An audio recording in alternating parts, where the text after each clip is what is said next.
My name is Kelly O'Brien, and I lead both the Alliance for Regional Development and the Chicago Central Area Committee. As many of you know, both organizations are civic groups focused on economic development. The Alliance was created in 2012 following a publication from the world's leading think tank on economic development, the OECD. That report focused on the Milwaukee, Chicagoland, Northwest Indiana corridor and concluded that we operate as an economic unit and it would benefit all three states to work more closely together. Stakeholders from Wisconsin, Illinois, Indiana came together and created the Alliance for Regional Development. The Chicago Central Area Committee was created in 1956 and focuses on the planning and development of Chicago, although we have now for the last several years been very active in Chicago's neighborhoods. And I would be delighted to share more information on both organizations and the work that we do. All you need to do is email me, and I'm happy to answer any questions that you have on CCAC and the Alliance. Back in the end of March, early April, we kicked off these webinars as a way for people, particularly during the stay-at-home orders, to be able to hear from decision makers. We rebranded the series on June 1st to have the same tagline as the 2020 Summit that we'll be doing this year in November with the Federal Reserve Bank of Chicago. So this is called Disruption, Driving Innovation, and Embracing Economic Change. Conversations with Change Agents. And I'm just thrilled to have Shia Kapos with us today from POLITICO. Shia, welcome. I know that you have a very distinguished career in journalism. You've worked for the Chicago Sun-Times, the Crane Chicago Business. You were the editor of the Salt Lake Tribune. And I know I, for one, start my day always reading Illinois Playbook. So let me start by asking, is there anything about your background, your professional background, that I missed that you want our audience to know? No, that's it. I wasn't exactly the editor of the Salt Lake Tribune. I was the political editor. And then when I moved to Chicago, and thank you for having me, by the way, it's a pleasure. When I moved to Chicago, I got into general assignment reporting, and that's how I ended up writing the Taking Names column that was really popular, kind of a scoopy column about who's who and what's what. And now, a little over 2 years ago, somebody called and said, we think you'd be really good writing the Illinois Playbook. So I talked to people and turned out to be a good fit. And there's a little part of me that regrets not staying in politics back when I was in Salt Lake and moving here. Because I missed it so much. I really love the subject. I love the people I write about. I love the readers. The people that read the playbook are so smart. I mean, I'm sure that people who are listening today will have better answers than I will. So, but I love being a part of this community. So thank you for listening, and please stay in touch with me. I like to hear from people. Everybody always has good ideas for me to pursue. So I hope you all feel comfortable doing that. Well, and that's an excellent reminder for the audience that there is a Q&A button on your screen, on your Zoom screen. So if you have questions that you would like me to relay to Shia, please use the Q&A button and we will make sure to integrate them into our conversation. Shia, I have to ask, this is a personal question, but what time do you get up in the morning in order to get the playbook out every morning, usually around 7:30 a.m.? Yeah, I get up between 4:30 and 4:45. Wow. So yeah, in the morning. So the problem is I do a lot of it the day before, but then, because the playbook is aggregation along with, original content that I give. So to give service to the best news stories that are out and included in Playbook, I need to get up early to pull those Tribune or Sun-Times or WBEZ stories and get them in Playbook.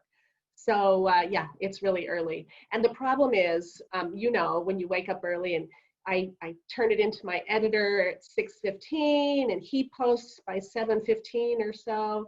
And then I'm ready to start emailing and talking to people. And I get so frustrated because people don't email me back. And I realize, oh, they're probably not even awake yet. So it's a crazy thing. It fits, you know, I'm a little bit obsessive compulsive anyway. So in this business, you have to be that way because news is happening all day long, every hour. You know, to be a reporter right now is it's just an incredible journey. And you know, to be anybody right now living in this era, we're all, you know, experiencing this amazing time together. So it's fun. Now, what has your experience been in terms of, you know, people being more at home? Has it been easier to track down scoops or more difficult because, you know, people are just in their own world? I mean, what are you experiencing? Yeah, people are, in a way, it's almost easier to get them. I mean, I have most of my sources, I have their cell phone numbers. So I know how to reach people no matter what. I text and say, can you talk? And then they talk when they have the time to. So that's, you know, I did that even before COVID kicked in. I found that people are, because they're working at home, they have more time. So I've realized that a lot of people are willing to talk a lot longer on the phone, which is good and bad sometimes. Now, what about kind of starting off on the national level? I saw in Illinois Playbook today a blurb about Valerie Jarrett. So it looks like we may have two Illinois ladies as potential VP candidates with Senator Duckworth and Valerie Jarrett. So what are you hearing on that front? What Valerie is not looking to run for this position.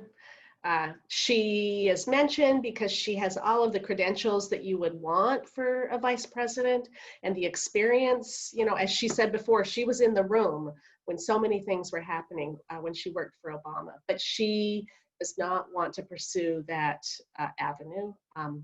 So she welcomed the attention, I think, from Kathleen Parker of the Washington Post to write about that. So Tammy Duckworth, on the other hand, hasn't said, she's honored to be included and hasn't said she's not interested. We know that she's interested. So, and there's a lot of talk that she's being vetted, that she's one of the serious contenders for this. So she's had a moment lately. She's been in the news a lot, which makes her even more interesting. Right. Well, I can only speak on a personal level, but I am very grateful that we have two amazing Illinois U.S. senators, and I am really happy that she has stuck up for Lieutenant Colonel Vindman, and I thank him for his service. Well, what are you hearing though from your political colleagues in Washington or the Illinois delegation in terms of, you know, where would you say the money is right now for the VP candidate? Oh, for the VP candidate, my gut says that Joe Biden will still go with an African-American woman. Okay. Now, maybe not, because somebody like Tammy Duckworth has a lot of pluses, and she's a really good fighter. You know, the vice president needs to be a little bit of a bulldog to fight back at all the criticism, and she does a really good job at that. But I think others could do the same. So in this moment, and because Joe Biden should thank African-American women for getting him to where he is today in the early parts of the primary campaign, you know, that's how he surged past Bernie Sanders, was thanks to African-American women voters. So in a way, he owes it to them, I think, to pick an African-American woman candidate, a Black woman. And while we're still talking about national news, Donald Trump made news yesterday by talking about wanting schools to open. And there was a reaction from both Governor Pritzker and Mayor Lori Lightfoot. What is the buzz on the ground in terms of schools opening here in Illinois? It will open on district by district basis. I think districts will decide. You know, Southern Illinois districts might be a little bit more loose on the number of students that can come into the school versus in Chicago. I'm already hearing some of the private schools have made decisions. Chicago Public Schools, CPS has not yet made a decision on what they're doing. but a few private schools have. They're saying we're going to do an every other day thing where half the students come into the classroom on Monday and the other half is at home Zooming in to the same discussion. So that allows for social distancing. There will be mask wearing no matter what. I think that's what we can expect. Interesting. Excellent.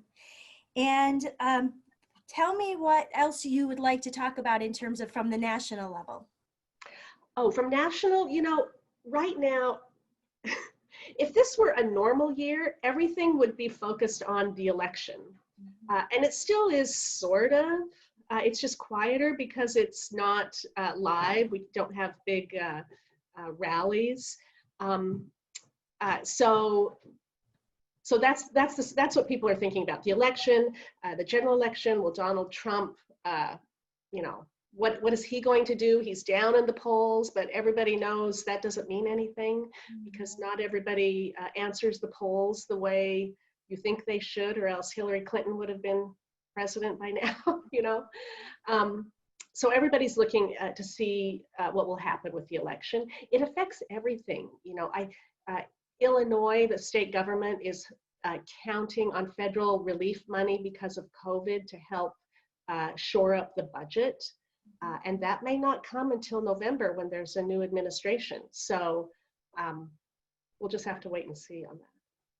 Now, what about your thoughts? Have you heard anything from the Congressional Delegation in terms of who plans to attend the Republican convention, you know, and the Democrat convention? In terms of Illinois, I don't know, and that's a good question. I'll try to pursue that in the next day or two. I don't know who is not attending. The president wants people there. There are already a few lawmakers who have said they won't attend. Mitt Romney is not going to attend the convention. A few older senators, Republican senators, aren't going to attend. And I think we can expect a lot of that, depending on how COVID spreads in the next few weeks. I mean, right now we're surging, not in Illinois. Our little Illinois bubble is fine, but outside it's really surging, and that's scaring people. Democrats, I expect, will not attend either. And Joe Biden is not, you know, supporting that. He's been holed up in his home.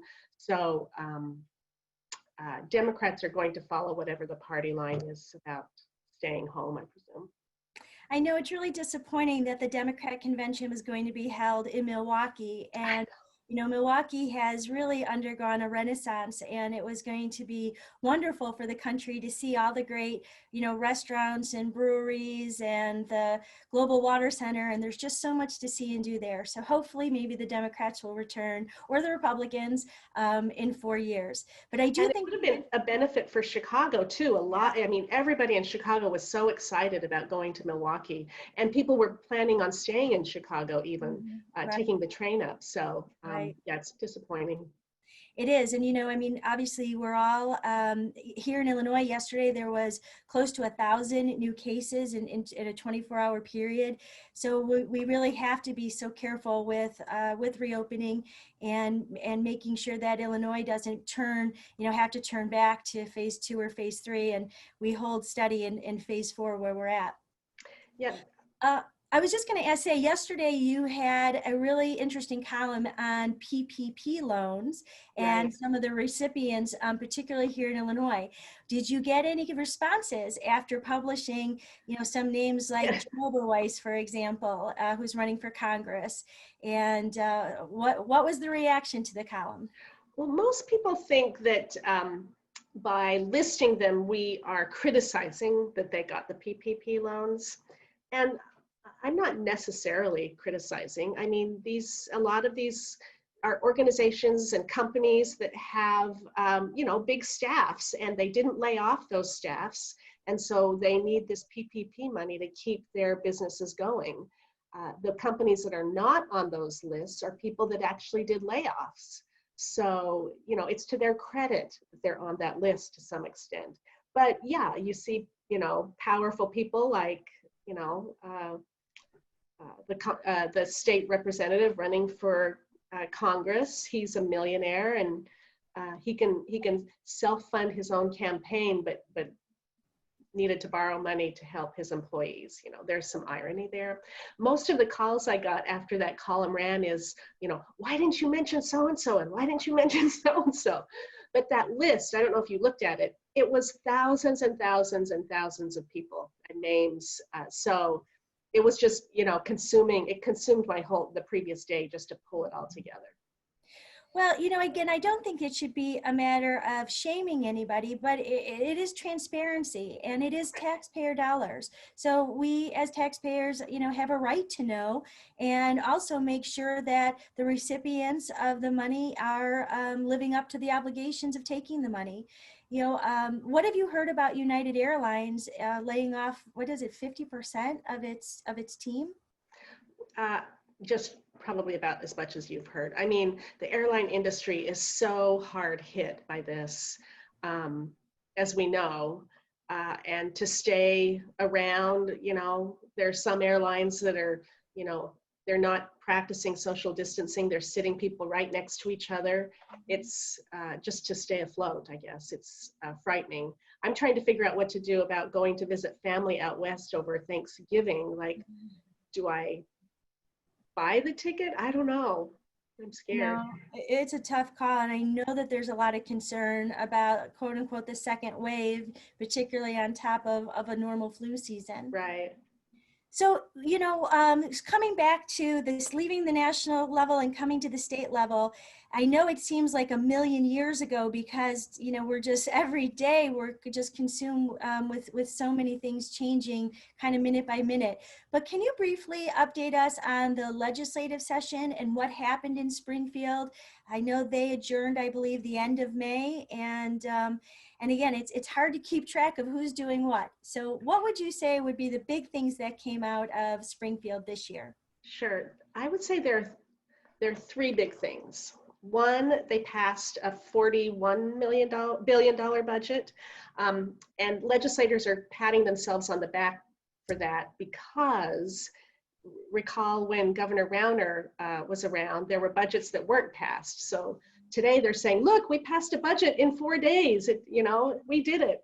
And I say 4 days because, you know, instead of 3 months, because of COVID, the legislature didn't meet except for 4 days when they came together. Half of them were in the convention center practicing social distancing and with masks. They hated it. When they'd call, they'd grumble about it because they don't like to communicate with the mask on, but they had to, obviously, and they were happy to because they wanted to be safe. So getting the budget done was great. The big question now is it all hinges on $5 billion from the federal government, a loan from the federal government that the state says they'll pay back when they get money for COVID, federal funding for COVID. Well, that federal funding hasn't come in, so now this like $5 billion is hanging there, and depending on whether the federal government gives that loan, will determine whether we have to have more cuts because of that $5 billion. It's all a game. Has there been any conversation in terms of where they would cut? Yes, there are some education programs that would be cut. I mean, everything is already really lean, but now it's going to be leaner if they can't get that $5 billion. Interesting. The other big thing is they did pass a number because it was COVID. I made a list here. They did pass a number of measures that would expand unemployment, offer healthcare, healthcare assistance to people affected by COVID, pay people's rent, and they approved death benefits for the families of first responders who died, you know, helping people with COVID. So that was a big package they passed. And then the other really big thing was to tweak the language, the taxing language in the Chicago casino bill. And that is important because obviously it brings funding it allows Lori Lightfoot to, you know, move forward to get this casino in Chicago.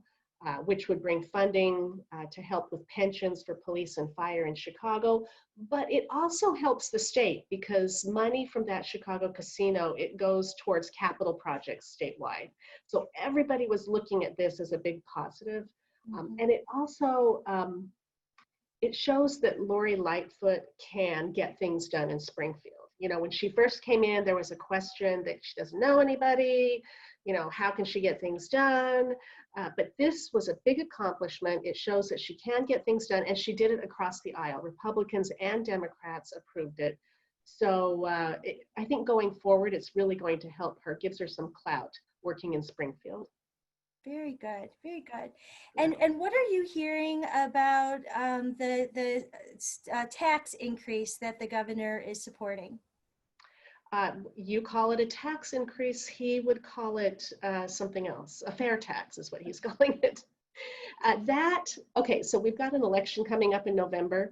Of all the races going on, that is the biggest one. It's not, you know, there's one legislative race, maybe two legislative races that are interesting, but that is the biggest race because it would change the Constitution that would allow the state to tax wealthy people higher, people like you and me, we'd probably stay about the same, and people who earn a lot less would get less taxed. So it kind of evens the playing field a little bit. There are opponents, usually opponents tend to be in that top 3% who would be taxed more, so they're opposing it. So you see a lot of business people opposing it, or business owners opposing it. So it's going to be the biggest thing on TV when you see political ads. Governor Pritzker has just put $51 billion of his own money into the campaign to support this effort. And the opponents say they're going to, you know, try to match that. It's going to be everywhere. Interesting, and you're right. I should have referred to it as a graduated tax. So I stand corrected on that. And I do want to remind the audience that you're welcome to submit questions through the Q&A button.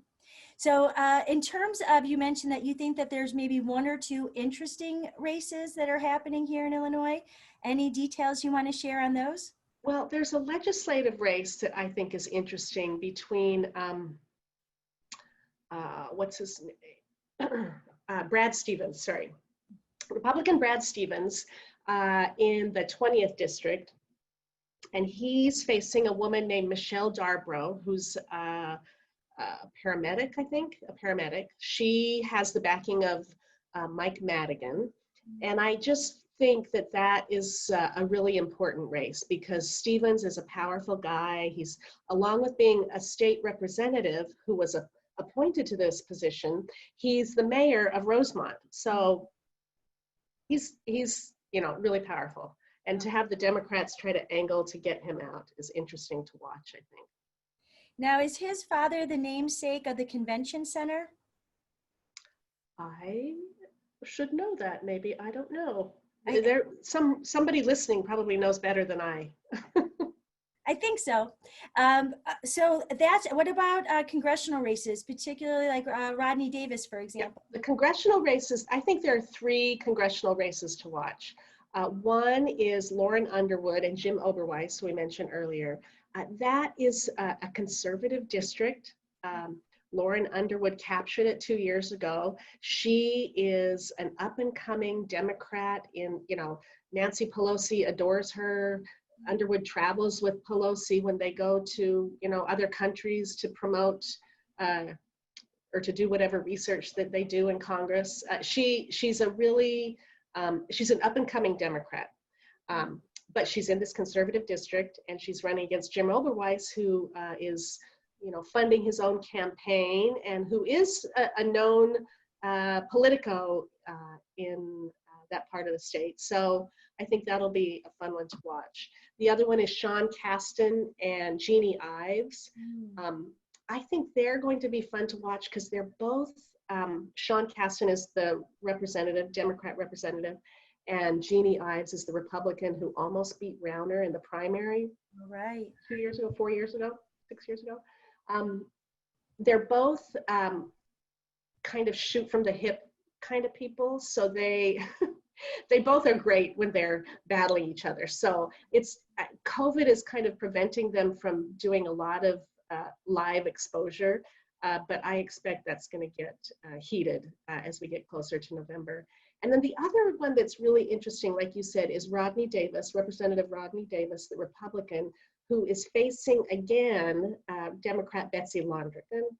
And you know, 3 months ago, I might have said that Betsy Londrigan has a really good chance to beat him because she's really built the ground game in that area. But that area includes University of, wait, I said UIC, University of Illinois at Urbana-Champaign. Mm-hmm. So those are college kids that probably lean Democrat. And because universities are not going to be in school in full force, most likely they'll be, half of them will be at their home doing online education, and there will just be some kids on campus. That could impact how the vote happens, which could hurt, I think, her more than Rodney Davis. So that'll be one to watch. It kind of goes, you know, not to jump, but it shows you how important that online voting is. Right. Or I mean, mail-in voting, yes. And that, you know, that's something you're going to see. That's another reason why Governor Pritzker put all that money into the tax campaign, because he knows that people are going to get their ballots in September. They're not going to wait and vote till November. People are going to start voting in September. So anybody who really wants to make sure they get their campaign literature out, they need to do it before September 24th, it is, I think, when you can start sending it in, so that you can impact people's votes. Otherwise, after September 24th, people will have already voted, a lot of them anyway. Sure. So we want to switch to the city, and we do have a question from an audience member, and it reads, based on the current tenor of the city council and such a big budget hole to fill, tell us how you see the two big battles brewing, passing a municipal budget and ward redistricting. Who will be the losers and winners of these battles? Wow. And do you have any predictions on either matter? Okay, so before a week ago, I might have said that it was going to be a really big battle, because there is this really loud progressive voice on the city council, and they seem to have a lot of power, but really they're just super loud. When you look at, there's a poll out that shows Mayor Lightfoot has 70-some% approval rating in the city. I mean, wow, that's a lot. And that tells aldermen, like, oh, everybody likes the mayor, I'm going to just support whatever the mayor does. So I feel like people are going to get in line with whatever Lightfoot wants. Maybe I'm wrong, but I thought that poll was really telling. I just didn't get a sense that she was as popular as she apparently is, according to that poll. So going to the question, I mean, redistricting. Yeah, the players are, the big contention will be between her and some of the progressives, between her and Byron Sigcho Lopez, a lot of the folks that she's been, you know, bumping heads with the whole way. You're just going to see that throughout.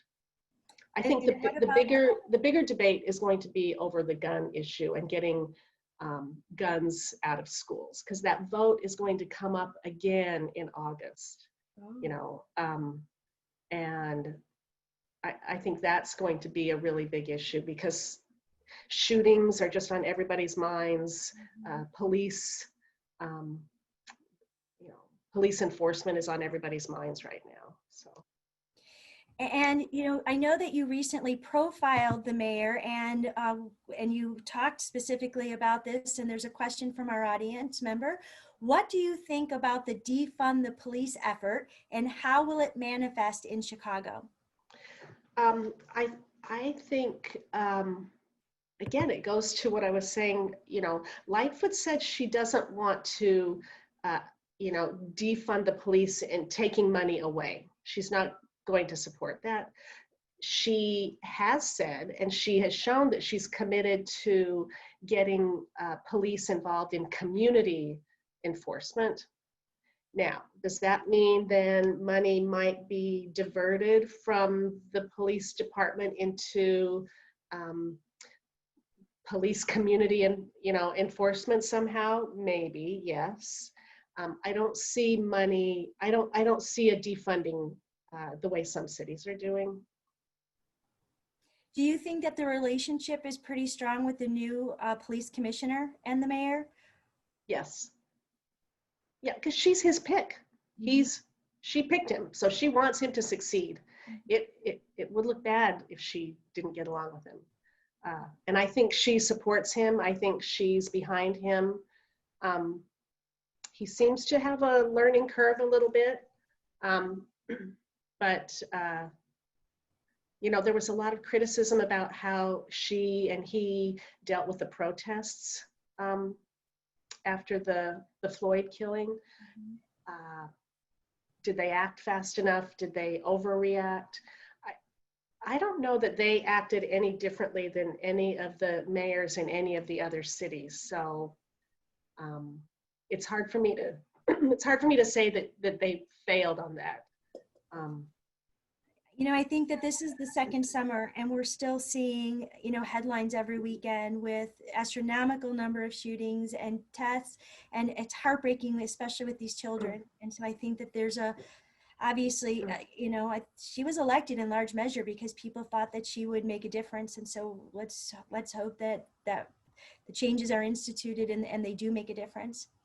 I do think it's hard to blame her when this COVID crisis has really, people have lost their jobs. They've been stuck in the house with each other. There is like this added stress and tension on the entire city. The temperatures are higher than ever, which adds to all of it. I'm not making excuses, but yeah, it's just, it is a combination of events. And you've got a new police chief who's now going to have a tactical unit that responds quickly to places all over the city, which is something they used to have, but they disbanded because it was being improperly run, and they're bringing it back with better oversight, the mayor says. So we'll see if that works better. Well, it's hard to believe we're all actually over our 30 minutes, but I know that there are a couple questions that came in regarding the poll that you referenced. So just as we close out, can you just share where people might be able to see info on this poll? And one specific question is in regard to, was it sponsored by Lightfoot? So, I mean, do you really feel like you can trust what it's saying? I'll go back and find it and I'll tweet it out. So if you don't look for me on Twitter, it's Shia Kapos, SHIA-KAPOS on Twitter, and I'll put that poll there. I do not believe it was a Lightfoot poll. My gosh, I hope not, or I'll pull back on some of what I said, because that would be wrong. Well, no, it'd be great for, for people. I know that there's interest in seeing that. Yeah. And Shia, maybe you can, I assume most people that are dialed in today are Illinois Playbook readers, but just in case there's not, how can they go about subscribing to your morning newsletter? Because the URL is so long, the best way is to Google my name, Shia Kapos Politico, and the Playbook will pop up. And then when you call it up, there's a little box that says sign up, and you just plug your email in and then you get it for free. So it comes in every morning by 7:15 or 7:30. I think it's really good. It gives you the update of the day and lets you, if you were going to the water cooler, one day you will again, you'll have all the news, of the day and be able to look forward based on what you see in the playbook. Well, again, what I really enjoy is you always have a handle on kind of the who's who and who's doing what, but then you also share links to so many articles that really provide a lot of valuable information. So you are a real treasure and a gem to the Chicago, Illinois, I should say, journalist community. And I really am thankful that you took time to join us today. I look forward to keeping in touch. Please watch the work that our organizations are doing, because we're really working hard to make a difference both in Chicago and the mega region. And for our audience, I want to thank you for joining us today. I know that everybody can be zoomed out, but for you to take 30 minutes and listen to our change agents, I'm grateful for your time and attention. Next week on Tuesday, we do have a members only session. So if you're interested in CCAC membership, please contact me.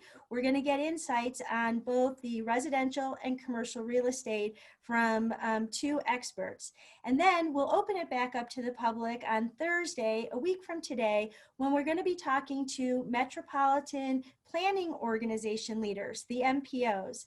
We'll be hearing from Milwaukee and Northwest Indiana. So you don't want to miss that. You know, there are no transportation projects that can go forward without being in the MPO plans. And they're adjusting their 2050 plans to respond to COVID. And I definitely think you want to hear what's going on. So with that, we'll sign off. Shia, thank you so much. I really appreciate you being with us today. And for everybody, stay well, stay strong, and I look forward to seeing you next week. Bye, everyone. Bye. Bye, Shia. Talk to you soon. Bye. Thank you. Thank you.